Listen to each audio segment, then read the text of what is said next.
पूर्णस्य पूर्णमादाय पूर्णमेवावशिष्यते। ओम शांति शांति शांति। शंकरं शंकराचार्यं केशवं बादरायणं सूत्रभाष्य कृतो वन्दे भगवन्तो पुनः पुनः। ईश्वरो गुरुरात्मेति मूर्तिभेद विभागिने व्योमवद्व्याप्तदेहाय दक्षिणामूर्तये नमः। ओम शांति शांति शांति। ब्रह्म सूत्र के द्वितीय अध्याय के प्रथम पाद के छठवें अधिकरण का हम लोग विचार कर रहे हैं। इस अधिकरण के 7 सूत्रों में से पंचम सूत्र के व्याख्यान रूप भाष्य पर चर्चा हो रही है।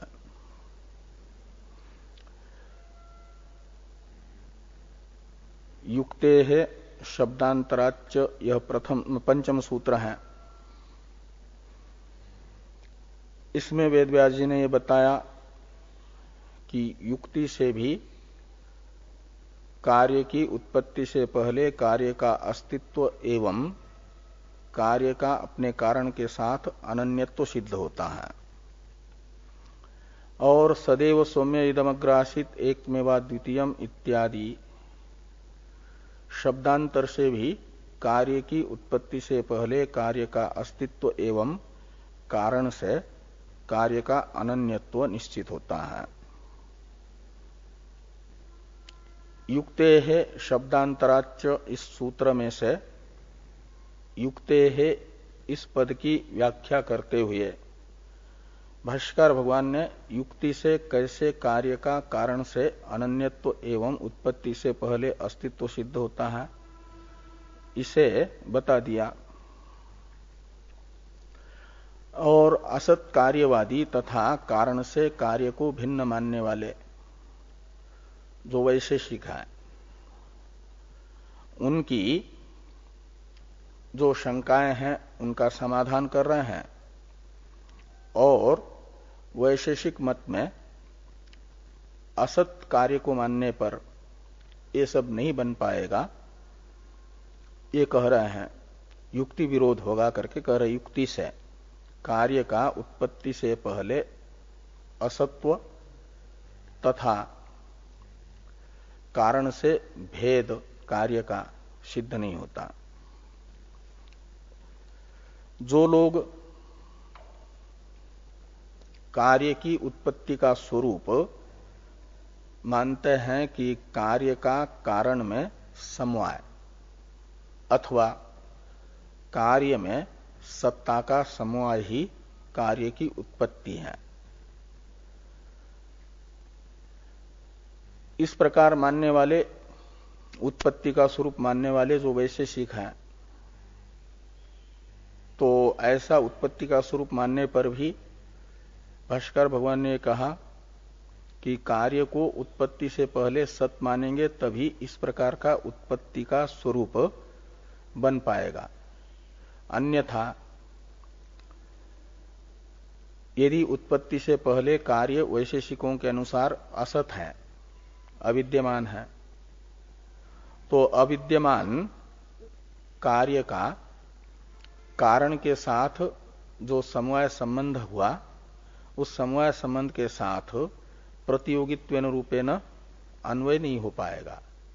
जो अविद्यमान वस्तु है वह संबंध का संबंधी नहीं बन पाएगी प्रतियोगी रूपी, और अनुयोगी रूप प्रतियोगी भी नहीं संबंधी भी नहीं बन पाएगी। सत्ता का कार्य में समवाय संबंध मानेंगे तो समवाय संबंध का अनुयोगी रूप संबंधी मानना पड़ेगा कार्य को।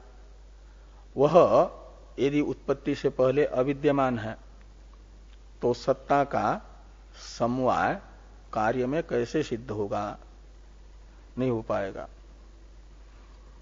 और यदि ये कहते हैं कि उत्पत्ति से पहले तथा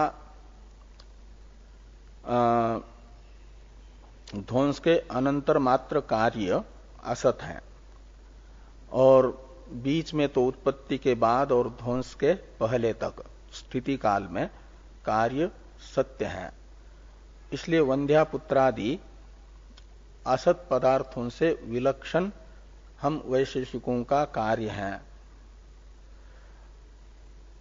तो ये कहा कि उत्पत्ति से पहले असत का अर्थ ही है कि अभाव है कार्य का। तो कार्य का अभाव जो है निरुपाख्य है, वंध्यापुत्र की तरह असत होने से उसका अन्वय नहीं बन पाएगा।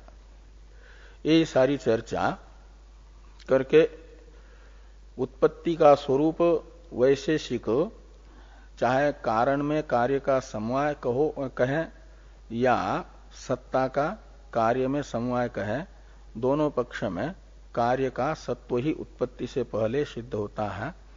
असत मानने पर यह सिद्ध नहीं हो पाता, ये कहा। तो वैशेषिक जो उत्पत्ति से पहले कार्य का अभाव मानना चाहते थे, निरुत्तर हो गए। तो जो उत्पत्ति से पहले कार्य का सत्व मान रहे हैं, अस्तित्व मान रहे हैं, और कारण से कार्य को अनन्य मान रहे हैं वेदांती, उनके पक्ष में वैशेषिक दोष की शंका कर रहे हैं। वेदांतियों के पक्ष में ये दोष बता रहे हैं कारक व्यापार वैयर्थ्य। कारक व्यापार वैयर्थ्य नाम का दोष वेदांत मत में है। ये शंका वैशेषिकों की भाष्कर भगवान ने बताई। ननु एवं सति कारक व्यापारो अनर्थकः प्रसज्जेत, यहां से लेकर के मन्यामहे प्राग उत्पत्ति अभाव कार्यस्य अतः कारक व्यापार अर्थवत्वाय मन्यामहे प्राग उत्पत्ति अभाव कार्यस्य। यहां तक के ग्रंथ के द्वारा वैशेषिकों की शंका है वेदांत मत में कारक व्यापार वैयर्थ्य विषय को। इसका समाधान भाष्यकार भगवान नैष दोषः इत्यादि से कर रहे हैं। नैष दोषः इत्यादि भाष्य वाक्य की अवतरण टीका है, इसको देखिए। अनिर्वाच्य कार्यात्मना कारणस्य अभिव्यक्त्यर्थः कारक व्यापार इत्याह नैष दोष इति। सिद्धांत में यानी वेदांत मत में कारक व्यापार वैयर्थ्य नहीं है। कारक का व्यापार किस लिए है? यद्यपि कार्य की उत्पत्ति से पहले ही कार्य सत है और कारण के साथ उसका अनन्यत्व है, तो भी कारक व्यापार निरर्थक नहीं है। कारक व्यापार की आवश्यकता है। कारक व्यापार का प्रयोजन है कि अनिर्वाच्य कार्यात्मना कारणस्य अभिव्यक्ति, ये प्रयोजन है, अर्थ है कारक व्यापार का। अनिर्वाच्य जो कार्य यानी मिथ्या जो कार्य, और उस मिथ्या कार्य के रूप से कारण की अभिव्यक्ति कारक व्यापार से पहले नहीं है। जगत हाँ, उत्पत्ति तो फल है, कारक व्यापार साधन है। कारक व्यापार का फल है उत्पत्ति। कारक है कुलाल, कारक है चक्र, कारक है दंड, कारक है मिट्टी। इनका जो व्यापार है, कुलाल का प्रयत्न, चक्र का घूमना और दंड का चक्र को घुमाना आदि रूप व्यापार, इससे क्या हो जाता है? कार्य जो घट है वो उत्पन्न होता है। तो कार्य की उत्पत्ति हुआ फल, कारक व्यापार हुआ कुलाल आदि का घट अभिव्यक्ति के लिए प्रयत्न। ये दोनों अलग अलग हैं। तो ये कह रहे हैं कि अनिर्वाच्य कार्यात्मना, अनिर्वाच्य जो कार्य है, कार्य अनिर्वाच्य का मतलब कारण से उसे भिन्न भी नहीं कहा जा सकता, कारण से सर्वथा भिन्न, सद भी नहीं असद भी नहीं है, कारण से सर्वथा भिन्न भी नहीं, सर्वथा अभिन्न भी नहीं, इसलिए अनिर्वाच्य है। और उस अनिर्वाच्य कार्य के रूप से कारण की अभिव्यक्ति ये कारक व्यापार का अर्थ यानी प्रयोजन है, फल है। ये बताया जा रहा है नए सुदोष इत्यादि से। तो भाष्य में है नए सदोष यतः कार्याकार्येण कारणम व्यवस्थापयत कारक व्यापारस्य अर्थवत्वम उपपद्यते। तो कहते कारक व्यापारस्य अर्थवत्वम उपपद्यते, यानी कारक के व्यापार का अर्थवत्व यानी सफलत्व, सप्रयोजनत्व सिद्ध होता है, उत्पन्न होता है। कारक व्यापार का एक विशेषण है कार्याकार्येण कारणम व्यवस्थापयत, व्यवस्थापयत षष्ट्यंत है, कारक व्यापार का विशेषण है। कैसे कारक व्यापार का साफल्य सिद्ध होता है? तो कहते हैं कार्याकार्येण कारणम व्यवस्थापयत, कार्य के रूप से कारण को व्यवस्थापित करता हुआ, अभिव्यक्त करता हुआ जो कारक व्यापार, वह कारण को कार्य के रूप से अभिव्यक्त कर रहा है, तो कार्य कारण की कार्य के रूप से अभिव्यक्ति रूपी फल वाला हो जाता है। यदि कारक का व्यापार नहीं होगा, कुलाल आदि का व्यापार नहीं होगा, तो मिट्टी रूपी जो कारण है वह घट रूपी कार्य के रूप में अभिव्यक्त नहीं हो पाएगा। तो मिट्टी रूपी कारण की घट रूपी कार्य के रूप में अभिव्यक्ति के लिए कुलालादि कारक का व्यापार आवश्यक है। तंतु रूपी कारण की पट रूपी कार्य के रूप से अभिव्यक्ति के लिए जुलाहा आदि जो कार्य कारक व्यापार है, कारक है, उनका व्यापार अपेक्षित है। इसलिए कारक व्यापार निरर्थक नहीं है, उसका फल है कारण की कार्य के रूप में अभिव्यक्ति। ये भाष्कर भगवान ने कार्याकार्येण कारणम व्यवस्थापयत कारक व्यापारस्य अर्थवत्वम उपपद्यते इस पंक्ति से बताया। थोड़ी टीका है, इसको देखिए। कार्य सत्यत्वम इच्छताम सांख्यानाम सत्कार्यवादे कारक वैयर्थ्यम दोष आपतति अभिव्यक्तेः अपि सत्वात् अद्वैतवादीनाम तु अघटित घटनावभासन चतुर माया महिम्ना स्वप्नवद यथा दर्शनम सर्वम उपपन्नम विचार्यमाने सर्वम अयुक्तम युक्तत्वे द्वैतापत्ते इति मुख्यम समाधानांतरा भावात। ये कह रहे हैं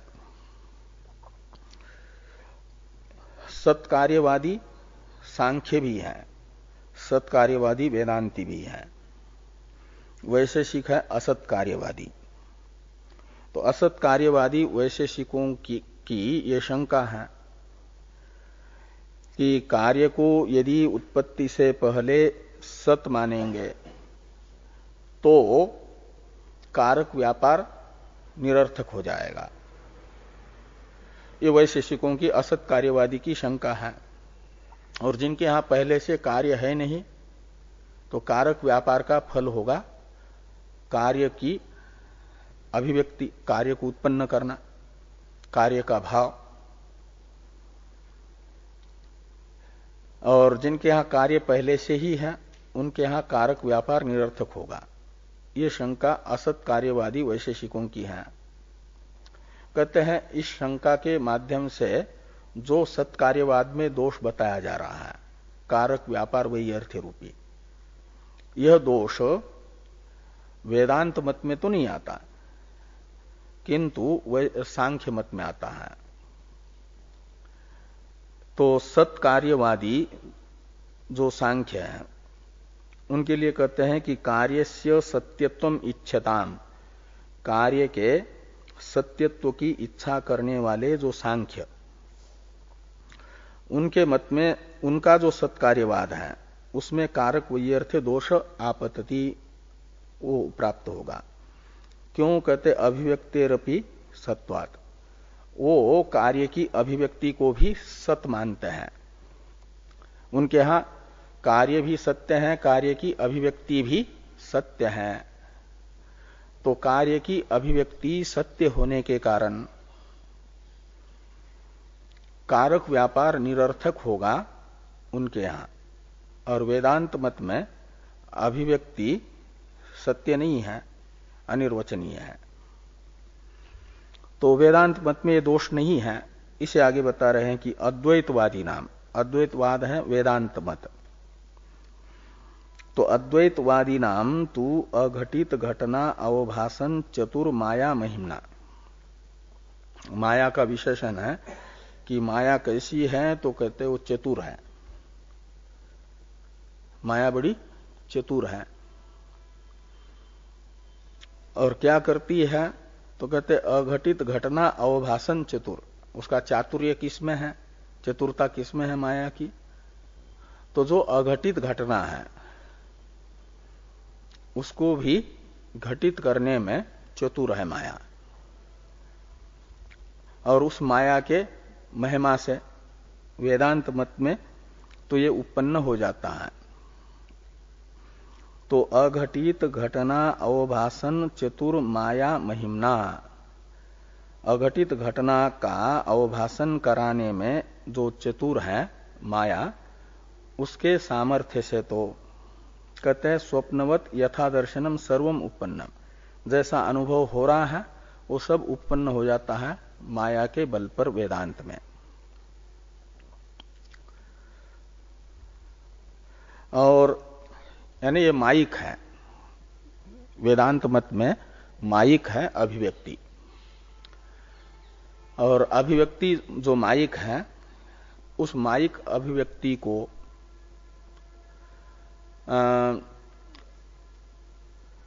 संपन्न करने वाला जो कारक व्यापार है वह भी माइक है। द्वैत मात्र माइक है ना। तो जैसे स्वप्न में कोई शत्रु आता है और उस शत्रु को नष्ट करने के लिए युद्ध करते हैं, शत्रु के साथ बंदूक चलाते हैं, जो भी करते हैं, तो शत्रु भी स्वप्न में काल्पनिक है। और उस शत्रु के साथ युद्ध करने वाला और युद्ध में प्रयुक्त जो हथियार हैं, जिन हथियारों के माध्यम से शत्रु भाग गया या नष्ट हुआ, वह शस्त्र भी काल्पनिक है। कल्पना का ही शत्रु, कल्पना के ही स्वप्न में शस्त्र, कल्पना का ही शस्त्र प्रयोग, और कल्पना ही है कि वो नष्ट हुआ। और ये सब अनुभव हुआ, माइक अनुभव हुआ, काल्पनिक अनुभव हुआ ना वहां स्वप्न में।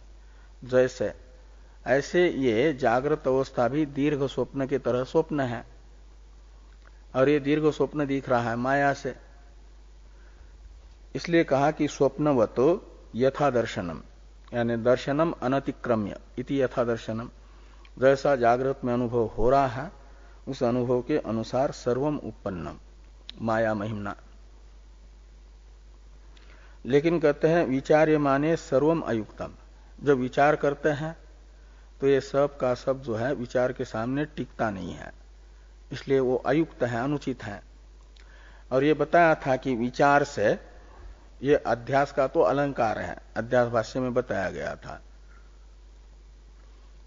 कि युक्ति से अध्यस्त वस्तु का सिद्ध न होना यह अयुक्तत्व तो अध्यास का अलंकार है, शोभा है, ये दोष नहीं है। अध्यास में अयुक्तत्व ये अध्यास का दोष नहीं माना जाता, ये अयुक्तत्व अध्यास का अलंकार माना जाता है, अध्यास की शोभा मानी जाती है। इसलिए कह रहे हैं कि विचार्यमाणे सर्वम अयुक्तम। और यदि युक्त मानेंगे तो कहते युक्तत्वे दोष द्वैतापत्य। यदि ये कार्य की अभिव्यक्ति, कारक, व्यापार, इन सबको यदि सिद्ध मानेंगे, इनको माइक न मान करके युक्त मानेंगे, तो क्या होगा? कहते हैं युक्तत्वे द्वैतापत्य। इनको सत्य मानेंगे तो द्वैत की आपत्ति आएगी ना। ये मुख्य समाधान है विवर्तवाद। मुख्यम समाधानम क्यों कहते? समाधानांतरा भावात। दूसरा अद्वैतवाद के अनुसार दूसरा कोई समाधान हो नहीं सकता। अब भाष्यस्थ कारक व्यापारोपी इत्यादि वाक्य की अवतरण टीका है। ननु कारणात् भिन्नम असद एव उत्पद्यते इति समाधानम किन्न स्यात् इति आशंक्य असत पक्षस्य दूषणम उक्तम स्मर इत्याह कार्याकारोपी इति।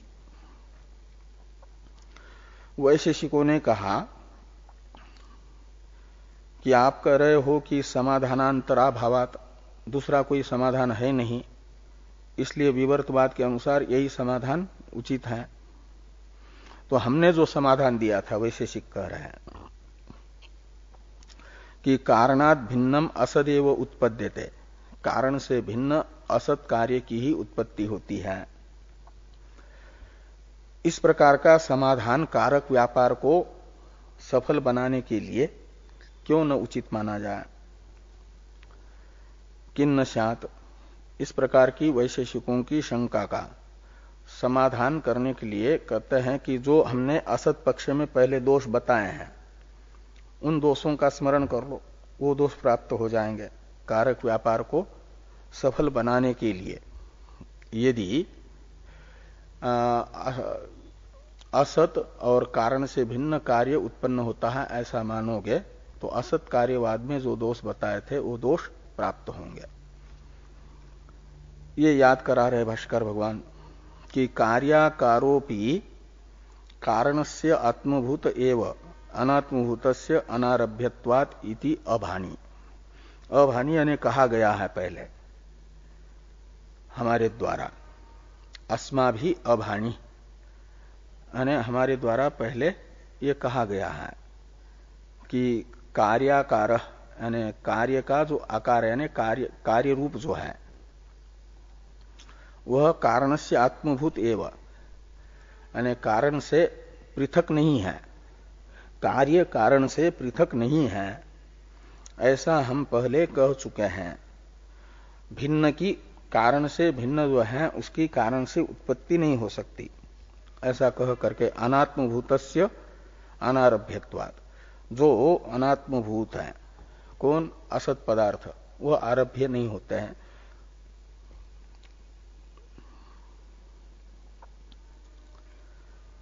अब इस वाक्य का थोड़ा अभिप्राय बता रहे टीकाकार। अतः कारणात् भेदा भेदाभ्याम दुर्निरूपस्य सद असद विलक्षणस्य अनिर्वाच्य अभिव्यक्ति ही अनिर्वाच्य कारक व्यापाराणाम फलम इति पक्ष एव श्रेयान इति भावः। ये अभिप्राय है समाधान भाष्य का कि कारणात् भेदा भेदाभ्याम दुर्निरूपस्य, ये कार्यस्य का विशेषण है, और सद असद विलक्षणस्य, ये भी कार्य का विशेषण है।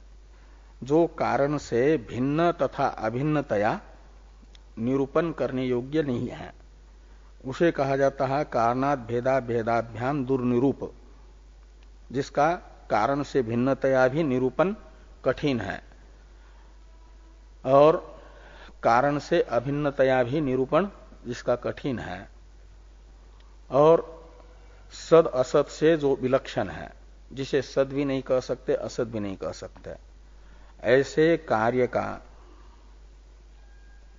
ऐसे कार्य की जो अनिर्वाच्य अभिव्यक्ति है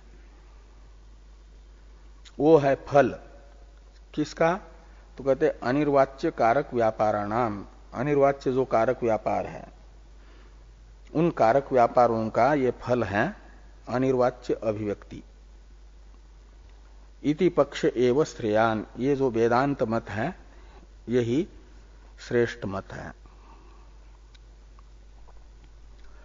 अब नच विशेष दर्शन मात्रेण इत्यादि भाष्य वाक्य की अवतरण टीका है। ननु मृदि अदृष्ट पृथुबुध्नत्वादि अवस्था विशेषो घटे दृश्यते तथा च घटो मृद्भिन्न तद विरुद्ध विशेषवत्वात् वृक्षवत इत्यत आह न चैति। जो कार्य कारण का भेद मानते हैं, कार्य को कारण से भिन्न मानते हैं वैशेषिक, तार्किक है वे, तर्क करना छोड़ेंगे नहीं कि प्रकारांतर से तर्क करके ये बता रहे हैं कि मिट्टी रूपी कारण से घड़ा रूपी कार्य भिन्न है, एक नहीं है, मिट्टी से अनन्य नहीं है, भिन्न है। इसलिए वो अनुमान बताया वैशेषिकों का कि मृदि अदृष्ट पृथु बुध्नत्वादि अवस्था विशेष घटे दृश्यते, हेतु बता रहे हैं कि मिट्टी में जिस अवस्था विशेष को नहीं देखा जाता वह अवस्था विशेष दिख रहा है घट में। तो मृदि अदृष्ट पृथुबुध्नत्वादि अवस्था विशेष, पृथुबुध्नत्व जो घड़े का आकार है वो पृथुबुध्नत्वादि रूप विशेषता है उसकी, वह मिट्टी में नहीं देखी जाती पृथुबुध्नत्वादि रूप अवस्था, और घड़े में वो दिख रही है। इसलिए अलग अलग अवस्था विशेष वाला मिट्टी तथा घट होने से मिट्टी से भिन्न ही घट को मानना उचित है। इस अभिप्राय से अनुमान बताया। घटो मृद भिन्न, घट पक्ष है, मृद भिन्न में मृद भेद यानी मिट्टी से भेद घट का ये साध्य है। मृद भिन्नत्व कहो या मिट्टी से भेद कहो। और तद विरुद्ध विशेषवत्वात् ये हेतु है।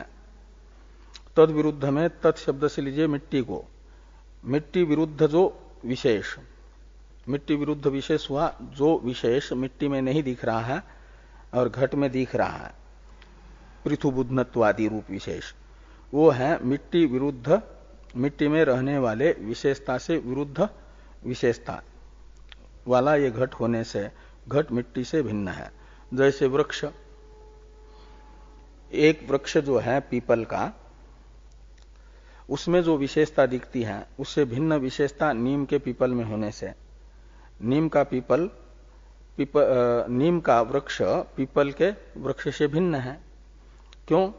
तो जो विशेषता पीपल के वृक्ष में दिख रही है उससे भिन्न विशेषता, विरुद्ध विशेषता नीम के वृक्ष में होने से, वैसे ही मिट्टी की विशेषता से विलक्षण विशेषता वाला घट होने से घट मिट्टी से भिन्न है। ये अनुमान है। इस अनुमान से यदि कारण से कार्य को भिन्न बताना चाहेंगे वैशेषिक, तो उनका ये अनुमान सदोष है, ये बताया जा रहा है। न च विशेष दर्शन मात्रेण वस्तुअन्यत्वं भवति, केवल कहते अलग अलग विशेषता देखने मात्र से, वस्तु में अलग अलग विशेषता दिखे इतने मात्र से वस्तु को अलग अलग नहीं माना जा सकता। यही कह रहे हैं आगे नहीं इत्यादि से। वस्तु अन्यत्व, पहले वस्तु अन्यत्व का टीका में अर्थ कर दिया कि वस्तुतो अन्यत्वम यानी सत्यो भेद, केवल विशेष दर्शन मात्र से वस्तु का वास्तविक भेद स्वीकार नहीं किया जा सकता। इसे उदाहरण से समझा रहे हैं कि नहीं देवदत्त, भाष्य में है, नहीं देवदत्त संकोचित हस्तपाद प्रसारित हस्तपादश्च विशेषेण दृश्यमानोपि वस्तुन्यत्वं गच्छति स एव इति प्रत्यभिज्ञानात्। तो कहा एक ही देवदत्त नाम का व्यक्ति है, ठंडी के दिनों में समझ लो ओढ़ने के लिए पर्याप्त वस्त्र नहीं है, तो ठंड से कांप रहा है, तो हाथ पैर सिकोड़ करके सो जाता, लेटता है। हाथ पैर सिकोड़ लिए हैं, संकुचित कर लिए हैं, एक अवस्था वो है उसकी। और गर्मी के दिनों में हाथ पैर फैला करके लेटता है और कभी खड़ा रहता है। तो ये जिसने हाथ पैर संकुचित कर लिए हैं, ऐसी अवस्था में, खड़े हुए अवस्था में और हाथ पैर फैला करके सोए हुए अवस्था में भिन्नता है कि नहीं, विशेषता है कि नहीं? ये अलग अलग विशेषता दिख रही है। तो अलग अलग विशेषता देवदत्त में ही, एक ही देवदत्त में दिखने पर भी उन भिन्न भिन्न विशेषताओं को लेकर के देवदत्त को भिन्न नहीं माना जाता, अपितु यह प्रतिविज्ञा होती है कि जो ठंडी से कांप करके हाथ पैरों को सिकुड़ा हुआ देवदत्त था, वही हाथ पैरों को फैला हुआ इस समय देवदत्त है। ये प्रतिविज्ञा होती है ना। तो ये प्रतिविज्ञा बता रही है कि व्यक्ति भिन्न भिन्न नहीं, एक है, विरुद्ध विशेषता वाला होने पर भी। जैसे एक ही देवदत्त में भेद सिद्ध नहीं हुआ, विशेषताएं भिन्न भिन्न देखी गई, ऐसे वो पृथुबुद्धत्वादि विशेषता मिट्टी में न होने पर भी घड़े रूप से परिणत हुई मिट्टी में ही वह पृथुबुद्धत्वादि रूप विशेषता दिख रही है। इतने मात्र से घड़े को मिट्टी से भिन्न नहीं कहा जा सकता।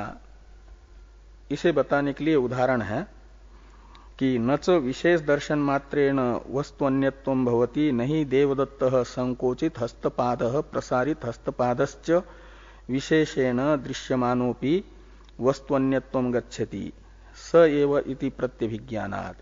क्योंकि वही वह देवदत्त है, इस प्रकार की प्रत्यभिज्ञा होती है। प्रत्यभिज्ञा कहते हैं एकत्व ज्ञान को।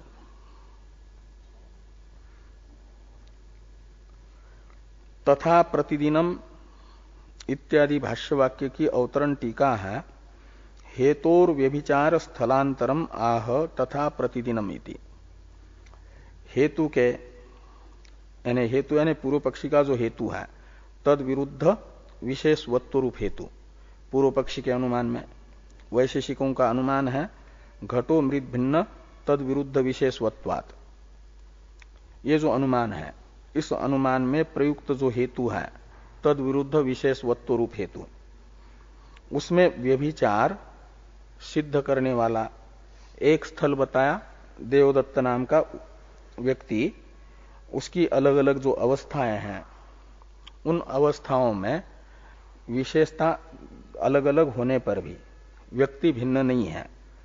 इसलिए तद विरुद्ध विशेषवत्व रूप हेतु में व्यभिचार है।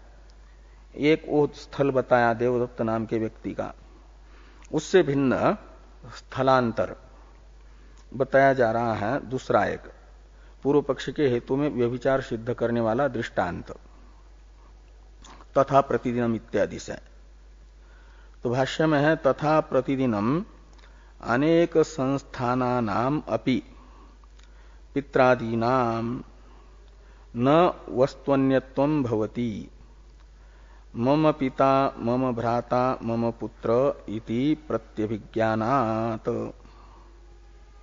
ते कह रहे हैं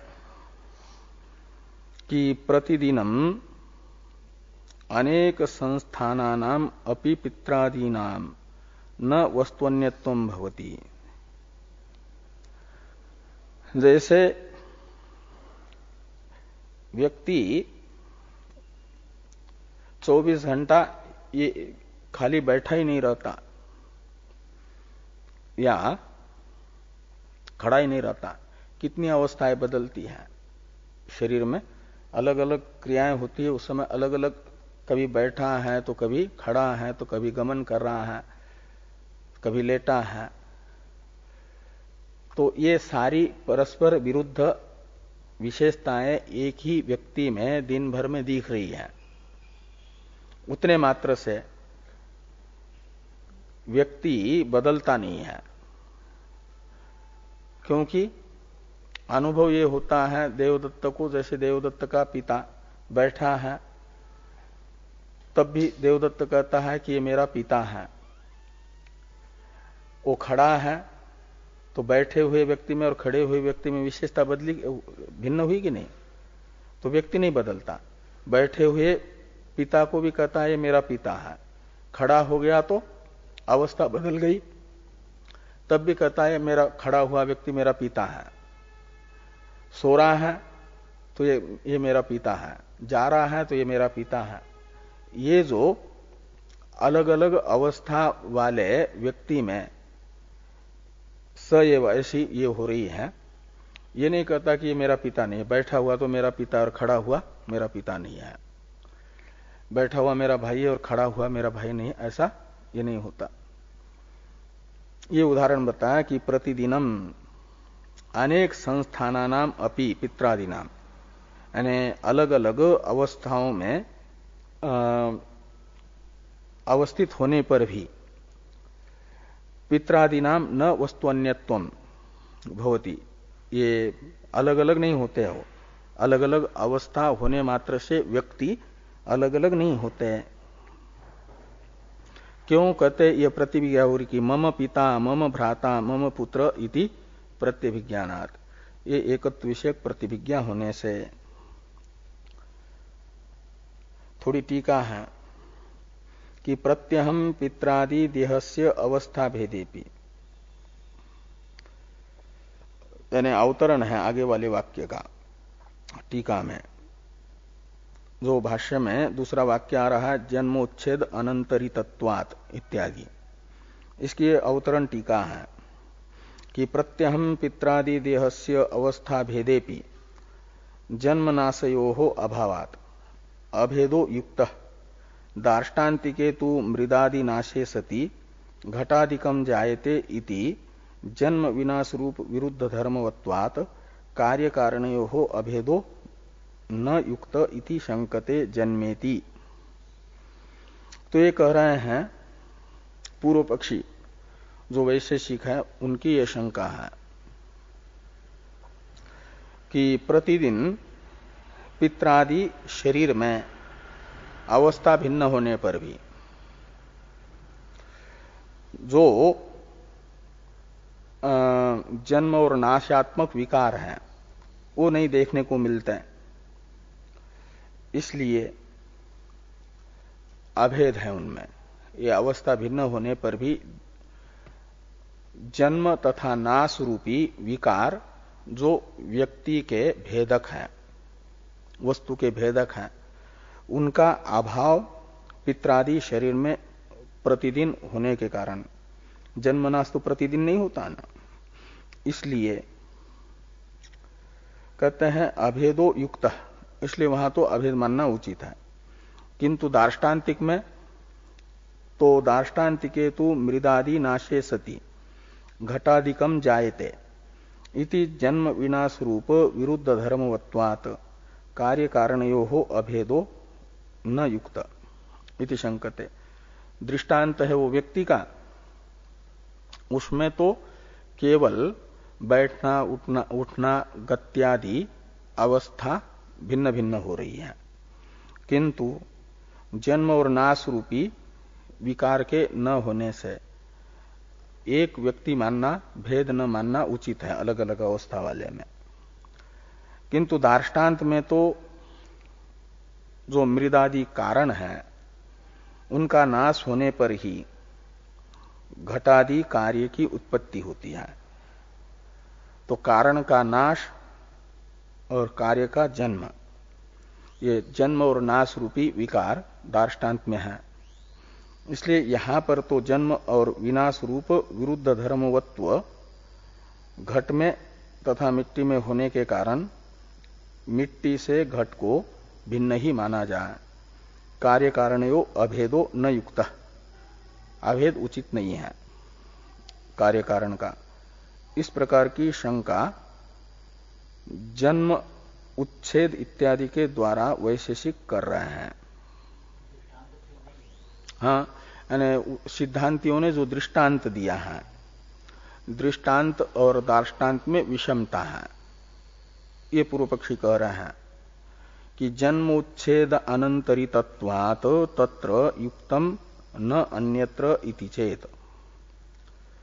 जन्म उच्छेद अनंतरितत्वात् तत्र युक्तम, तत्र यानी देवदत्तादि व्यक्ति में, पित्रादि शरीर में भेदाभाव यानी अभेद युक्त है। क्यों? तो कहते इसलिए कि जन्म और उच्छेद रूपी विकार से अनंतरितत्वात् यानी व्यवधान न होने से। अंतरितत्व का अर्थ होता है व्यवहितत्व, अनंतरितत्व का अर्थ है व्यवधानाभाव, अंतरितत्व का अर्थ है व्यवधान, अनंतरितत्व का अर्थ हो जाएगा व्यवधान न होने से। जन्म और उच्छेद रूपी विकार से व्यवधान पित्रादि शरीर में न होने से पित्रादि शरीर का अभेद मानना उचित है। न अन्यत्र, तो अन्यत्र यानी घट और मिट्टी रूपी कार्य कारण में तो ये जन्म और उच्छेद रूपी विकार से अंतरितत्व होने से, अनंतरितत्व नहीं है, अंतरितत्व होने से भेद मानना उचित है। इति चेत, ऐसी यदि शंका वैशेषिक करते हैं तो वैशेषिकों की इस शंका का भी निराकरण न इत्यादि से सिद्धांति कर रहे हैं। न इत्यादि समाधान भाष्य की अवतरण टीका है। इसे देखिए, कारणस्य नाशाभावात् हेत्व सिद्धि इति परिहरति नेति। ये कह रहे हैं न पूर्व पक्षी कि कारण का नाश करके, ये तो है एक प्रकार से उनका, ये उनकी शंका, जन्म उच्छेद अनंतरितत्वात् अयुक्तम न अन्यत्र इत्यादि, ये एक प्रकार से माध्यमिकों की शंका है, शून्यवादियों की। वे कहते हैं कि नानुपमृद्य प्रादुर्भावात्, एक उनका सूत्र है, युक्ति है कि कारण का उपमर्दन करके ही कार्य प्रकट होता है। बीज को नष्ट करके ही अंकुर होता है। बीज को बीज भाव में बनाए रख करके अंकुर हो सकता है क्या? नहीं हो सकता। कारण को नष्ट करके कार्य उत्पन्न होता है, ऐसा मानते हैं। कारण के अभाव से कार्य हो रहा है, कारण को नष्ट करके हो रहा का अर्थ। ये माध्यमिक लोग, शून्यवादी, उनकी ये शंका थी। इस शंका का निराकरण करते हुए ये कह रहे हैं कि कारणस्य नाशाभावात् हेत्व सिद्धि इति परिहरति। कारण का नाश न होने से, जो ये कह रहे हैं कि कारण का उच्छेद करके ही, नाश करके ही कार्य उत्पन्न होता है, ये उचित नहीं है, हेतु की असिद्धि है पूर्व पक्षी के, ये सिद्धांति कह रहे हैं। तो ये देखिए कि न क्षीरादीनाम अपि दध्याद्याकार संस्थानस्य प्रत्यक्षत्वात्, न यानी ये कहना ठीक नहीं है कि कारण को नष्ट करके कार्य उत्पन्न होता है। नानुपमृद्य प्रादुर्भावात्, इस न्याय से कारण नाश पूर्वक कार्य का जन्म मानना उचित नहीं है, ये न का अर्थ है। क्यों? तो कहते हैं इसलिए कि क्षीर और आदि शब्द से मिट्टी, तंतु आदि को लीजिए, जो कारण है, इनका अपने कार्य दध्यादि में अन्वय देखा जाता है। ते कह रहे हैं कि क्षीरादीनाम अपि दध्याद्याकार संस्थानस्य प्रत्यक्षत्वात्, तो दूध ही दधि के रूप में विद्यमान है, यह प्रत्यक्ष हो रहा है। मिट्टी घड़े के रूप में विद्यमान है, यह प्रत्यक्ष हो रहा है। तंतु पट के रूप में विद्यमान है, यह प्रत्यक्ष हो रहा है।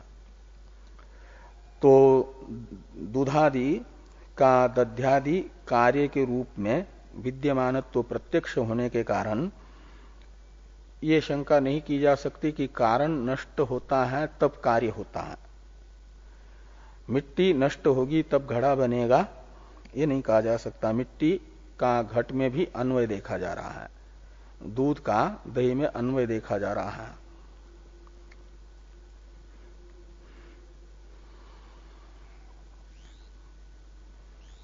थोड़ी टीका है, इसको देखिए। दधि घटादि कार्यान्वितत्वेन क्षीर मृदादीनाम प्रत्यक्षत्वात् नाश असिद्धि इत्यर्थ। दही घट पट आदि कार्यों में दूध मिट्टी तंतु आदि कारणों का प्रत्यक्ष होने से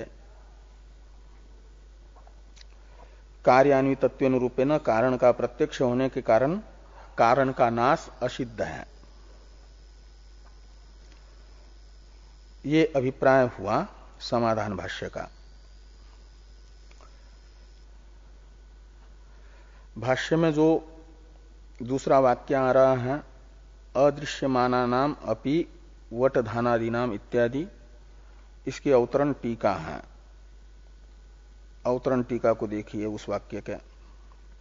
ननु यत्र अन्वयो दृश्यते तत्र हेत्व सिद्धावपि यत्र अंकुरादो वट बीजादीनाम अन्वयो न दृश्यते तत्र हेतु सत्वात् वस्तुन्यत्वं स्यात् इत्यत आह अदृश्येति। ननु यत्र अन्वयो दृश्यते तत्र हेत्व सिद्धो अपि, यानी जिन उदाहरणों में कार्य में कारण का अन्वय प्रत्यक्ष है, वहां पर हेतु की असिद्धि होने पर भी, दूध में दधि रूपी कार्य में दूध का अन्वय प्रत्यक्ष है, घट रूपी कार्य में मिट्टी रूपी कारण का अन्वय प्रत्यक्ष है, पट रूपी कार्य में तंतु रूपी कारण का अन्वय प्रत्यक्ष है। ऐसे स्थलों पर तो जो हमारा हेतु है कार्य कारण का नाश रूपी, वह असिद्ध होने पर भी जहां पर कार्य में कारण का अन्वय प्रत्यक्ष नहीं है, वहां पर तो हेतु सिद्ध होगा। इस प्रकार की शंका पूर्व पक्षी की है। उस अभिप्राय से पूर्व पक्षी लिख रहे हैं कि यत्र अन्वयो दृश्यते, यानी यत्र दध्यादो, अन्वय यानी कारण से अन्वयो दृश्यते, यानी कारण प्रत्यक्ष हो रहा है, तत्र हेत्व सिद्धोपि, ऐसे स्थलों पर हमारे कारण नाशात्मक हेतु की असिद्धि होने पर भी यत्र अंकुरादौ वट बीजादि नाम अन्वयो न दृश्यते, तो अंकुरादि रूप कार्यों में उनका कारण वट बीजादि का अन्वय नहीं देखा जा रहा है, ऐसे स्थल पर वहां कारण का प्रत्यक्ष नहीं है, तो तत्र हेतु सत्वात्, वहां पर तो कारण का नाश रूपी हेतु विद्यमान होने से हेतु सत्वात् वस्तु अन्यत्वं स्यात्, इसलिए कारण से कार्य को भिन्न माना जा। वस्तु अन्यत्वं स्यात् का अर्थ है कि वस्तुतः ही कारण से कार्य भिन्न है, कार्य कारण का भेद सत्य है, ये मान लिया जाए। इस प्रकार की आशंका का निराकरण करते हुए भाष्यकार भगवान ऐसे स्थल पर भी कारण का अन्वय दिखा रहे हैं, जहां कारण का अन्वय प्रत्यक्ष नहीं है कार्य में, वहां पर भी कहते हैं कारण विद्यमान है। अदृश्यमानानाम अपि वटधानादीनाम समान जातीय अवयवांतर उपचितानाम अंकुरादि भावेन दर्शन गोचरापत्तो जन्म संज्ञा और तेषाम एव अवयवानाम अपचय वशात अदर्शनापत्तो उच्छेद संज्ञा तत्र ईदृग जन्मोच्छेद अंतरितत्वाच्चेत असतः सत्वापत्ति सतश्च असत्वापत्ति ही तथा सती गर्भवासिनः उत्तान शाहिनश्च भेद प्रसंग। ये इतना लंबा ये सब समाधान आ रहा है। तो अदृश्यानाम अपि वटधानादीनाम समान जातीय अवयव अंतर उपचितानाम अंकुरादि भावेन दर्शन गोचरतापत्तो जन्म संज्ञा। कहते हैं ये जो जब अंकुर होता है तो उस समय अंकुर का कारणभूत जो वटधानादि रूप बीज है वह दृश्यमान न होने पर भी अंकुर अवस्था में वटधानादि रूप बीजों के अदृश्य होने पर भी अदृश्यमाना नाम अपि वटधानादि नाम ये क्या होता है तो कहते हैं जब अवयव उनके अवयवों का उपचय हो जाता है समान जातीय अवयवांतर उपचिता नाम तो अवयव बढ़ गए जब अंकुरित होते हैं फूल जाते हैं वटधानादि और उच्छुन्न अवस्था आ जाती है उसके बाद अंकुर होता है और अंकुर से फिर पेड़ बना पत्ते आदि बने तो हुआ क्या कि वटधानादि का ही जो अवयव है वो अवयव बढ़ गया उपचित हो गया। उपचित होने का अर्थ होता है बढ़ना। तो समान जातीय अवयवांतर उपचिता नाम यानी ये वटधानादि का ही विशेषण है कि समान जाति यानी सदृश अवयवों का जब उपचय हुआ वृद्धि हुई बढ़ गए तो अंकुरादि भावेन दर्शन गोचरतापत्तो तो उस समय वे अंकुरादि रूप से दृष्टिगोचर होता है। कौन? वटधानादि ही। जब उनके सजातीय अवयवों की वृद्धि होती है तो अंकुरादि रूप से दिखते हैं तो उस समय उनका जन्म ये नाम आ जाता है। और जब वे बढ़े हुए अवयव संकुचित हो जाते हैं तो उस समय उच्छेद नाम आ जाता है। तो ये कहते तेषाम एव अवयवानाम जो उपचित हुए अवयव थे उनका अपचय होगा यानी संकोच होगा और संकोच होने से अदर्शनापत्तो दर्शन नहीं होगा प्रत्यक्ष नहीं होगा तो उस समय उच्छेद ये नाम आ जाता है। ये तत्र ईदृग जन्म उच्छेद इससे पहले अदृश्य इत्यादि का अवतरण टीका में था और इसका भी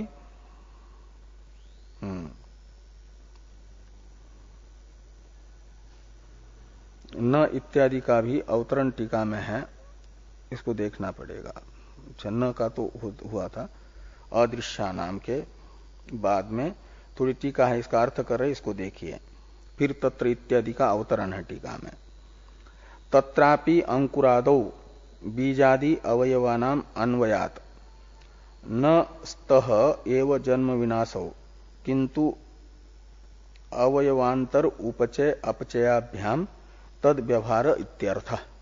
ये इस पंक्ति का अर्थ हुआ कि तत्रापि अंकुरादौ बीजादि अवयवानाम अन्वयात अंकुरादि में भी बीजादि के अवयव का अन्वय है यानी बीजादि का अवयव आ जाता है उनकी भी अनुवृत्ति होती है अंकुरादि अवस्था में भी।